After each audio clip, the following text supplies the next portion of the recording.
How about Steve Kerr? Would love to talk to him. Ready? You know a guy who can get him on the phone? Lucas? Yes, we do. Oh. No. Actually, no. Steve gets himself on the phone. Sponsored by Xfinity. The Xfinity 10G network is made for streaming live sports, which means it's the network you can rely on in the biggest moments. Xfinity 10G network, the best way to stream live sports, and presented by Great Clips. In sports, success is about team effort. Same is true for your hair. Great Clips, it's going to be great, which is something I feel all the time when we're about to talk to Steve Kerr. Hi, Coach. How you doing tonight? I'm doing all right. I feel like you guys are disrespecting Lucas a little bit, though. That's disappointing. Well, that's what we do. Yeah. That's how I lead around here, Steve. So, you know, that's what happens with some of our teammates sometimes. It seems like a really effective leadership model. Well, you know what? I mean, it's tough love. We've all got our own companies, and you know, some one man's trash is another man's treasure, Coach. Well, Lucas can come work for the Dubs anytime. Thank you. Well, there it is. It's been nice working with you guys. You know what, Steve? You can have it. Seriously. No. Coach, how you holding up through all this, huh? I'm holding up fine. I appreciate the question and the thought, but given everything that I've been blessed with in my 10 years with the Warriors, this is a small price to pay. It's going through some rough patches. Obviously, right now we're going through it, but I love this team. I love the guys on the team, and I enjoy going to work every day. And part of the challenge of this job is, helping the guys get through times like these. And so I'm doing fine, but I appreciate you checking in on me. Yeah. Well, and along those lines, in a basketball sense, our first look, and I know he's missed a lot of games this year, but now it's going to be at least a little while. What is different about your team, your approach, your coaching without Draymond Green? Well, I mean, it's a difficult question because there's a lot of ways you can go. I mean, if you want to just say strictly basketball, I think that's pretty obvious. This guy's one of the great defenders of all time. He's a champion. He pairs with Steph Curry to form one of the most unique offensive combinations in the league. Those two guys do things that nobody else in the league does, and teams can't really scheme for. And at the defensive end, he's a genius. He really is. So if it's just basketball, then those are pretty easy questions to answer. But right now, that question also involves the emotion of everything that's happening. And, frankly, it's tiring. It's exhausting for our team to have to go through all this here in the early part of the season, multiple suspensions. And everybody on the team loves Draymond, and we care for him. We care about him. But part of the emotion and part of the exhaustion is just worrying about him and trying to make sure he's okay and trying to make sure he gets to the right place in all this. So you throw all that together, it's a lot. It's a lot for a team to have to handle. And no doubt, especially when he's such an integral part of the basketball playing of the team itself. And I don't want to get into the therapy end of what Draymond's going to be doing because I know that's going to be personal and private. But beyond that, what sort of a role can he play, or are you planning on having him play over these coming weeks in terms of practice and just a presence with the team? I think that'll just unfold organically. We're not planning on anything. This is really about giving Draymond his space and giving him the assistance and the help that he needs. That's why what I said yesterday before the game, to me, applies to all this. This is not a normal injury absence or 5-game suspension or whatever game suspension or some transgression. This is about an opportunity for Draymond and an opportunity for him to address the issue that the anger issue that has manifested itself in the last year in ways that are different than in the past. And whatever that takes, that's what we're committed to. And so I have no idea what it means in terms of him being around the team. None of that really matters to me, frankly. I just want him to get to a good place. Steve, I'll certainly acknowledge that maybe for you guys it's been this way longer than we realize, but I think publicly this is the first time people are hearing the tone of this conversation be about self-help and self-awareness as opposed to what it's been in the past, which is Draymond's a live wire, that's the way he plays, and he needs a little bit of that edge. Is this kind of new for you guys in the way that you're handling it? And looking back, would you have done anything differently through the years? Well, I think what's different now is we've had multiple transgressions, multiple incidents of actual violence. When Draymond punched Jordan last year, that was the first time there had ever been that sort of outburst. The previous 8 years that I've been together with Draymond, the outbursts were just, yelling at officials or, losing his temper, his poise, whatever, but nothing like that. And so I think what the reason for why we're reacting now is that in the last year, there's been multiple incidents where there's been actual violence, and that's scary. And so absolutely, our thoughts have changed. I think, our conversations with Draymond changed, and he is the first to admit right now that he needs to make a change. He needs some help, and so absolutely, the circumstances have changed, and as a result, so has our path to trying to handle it. Draymond's always acted with a certain level of defiance when it comes to these sorts of punishments. Has he shown a greater level of contrition and self-awareness based on not only the punishment he's received this time, but also just the nature of this incident compiled on the previous ones? 100%. 100%. I mean, he recognizes circumstances right now. He recognizes that he has to make a change, and so I think that's all very positive because that's the first step, obviously, towards actually creating a shift. And but beyond that, I don't. This is not my area of expertise, and so my goal is to support Draymond throughout, and I love him. We've been together for a decade. He's an incredible human being. He's so passionate and so loyal and so competitive, but he cares. He would do anything for his teammates, and that's real. He would do anything for me. I feel that. And so we have such a powerful relationship, and I know our guys feel that. Steph feels that. Klay feels that. So we care about him, but we recognize that he's got some flaws like we all do.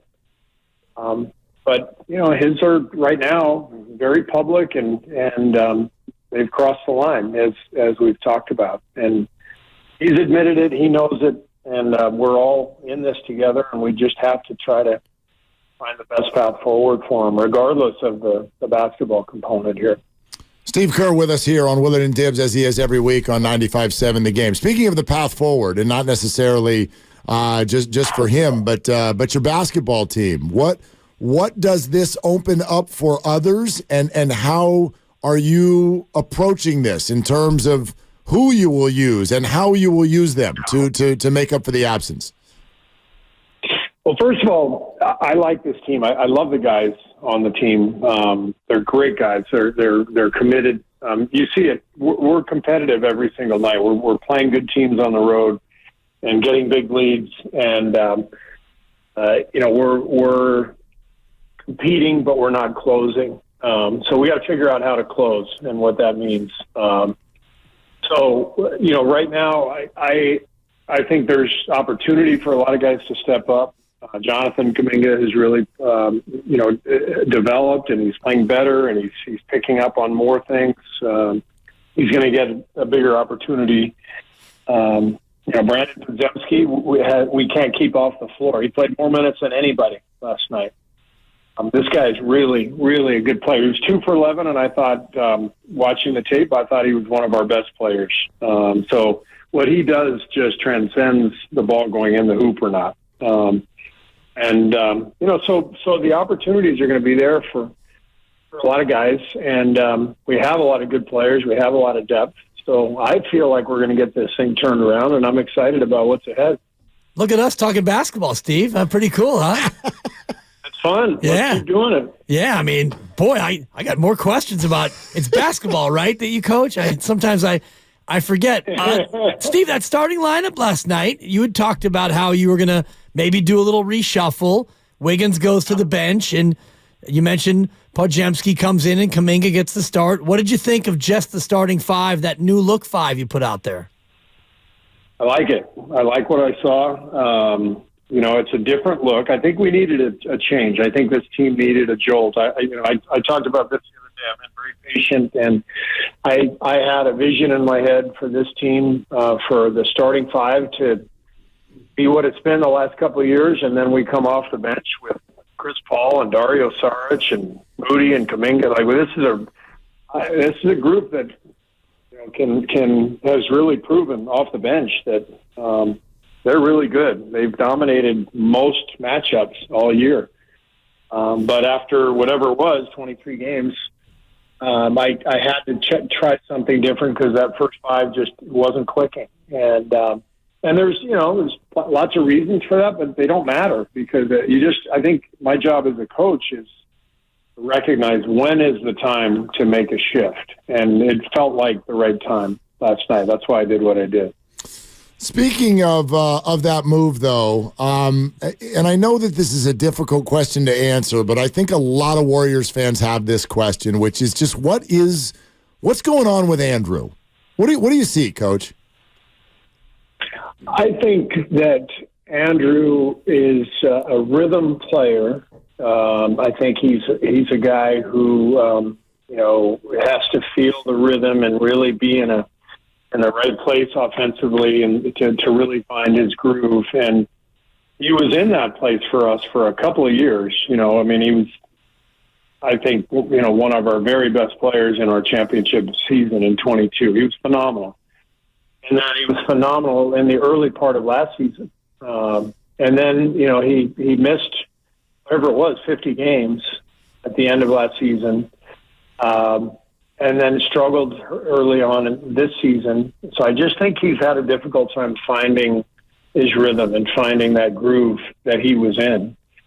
And for whatever reason, it's been tough for him to get out of it. It seemed like the game in Sacramento a couple weeks ago, he was fantastic. And I thought, all right, that's it. And then he gets the injury with his finger, and he misses the next couple of games. And then he's struggling to catch the ball and hold the ball with the finger when he does come back and play. Struggling to shoot it. And so it's just been up and down. But I think for every player, every team, frankly, I think sometimes a jolt is necessary. And so I feel like, bringing Wicks off the bench, change the scenery, change the circumstances. I just believe in him so much as a human being. I know how much he cares. I know what a great teammate he is. That I think he'll respond, and I think he'll respond really well. And maybe this helps him, get his game back. His 22 minutes last night, is that more of a byproduct of just how great Podziemski played and Kuminga was as impactful? Is it more about the guys who played in front of him as opposed to Andrew maybe not having the force that he needs to play with on this team?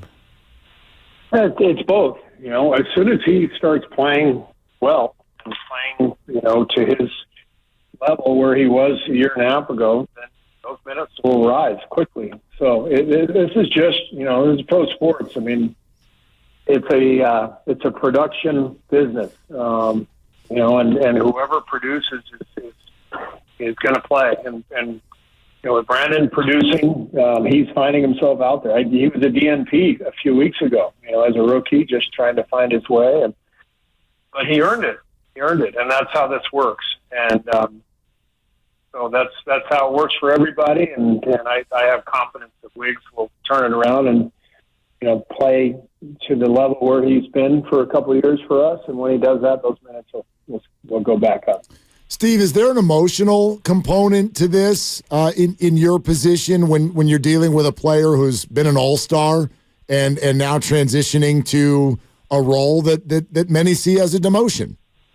Oh yeah. You grow so close to these guys, and you build relationships, and you get to know their families and kids, and I can't imagine rooting harder for anybody than Andrew. Just what a wonderful human being he is, and so I'm pulling for him, and I do everything I can to help him. Just get his groove back, and I know he can do it, and that's the plan going forward. Looked like Klay got his groove back last night in a big, big way, 8 of 12 from 3. Is this just Klay being Klay where, he could have 5 or 6 tough games in a row, and then all of a sudden the light bulb goes on and Klay's back to being the splash brother we all know?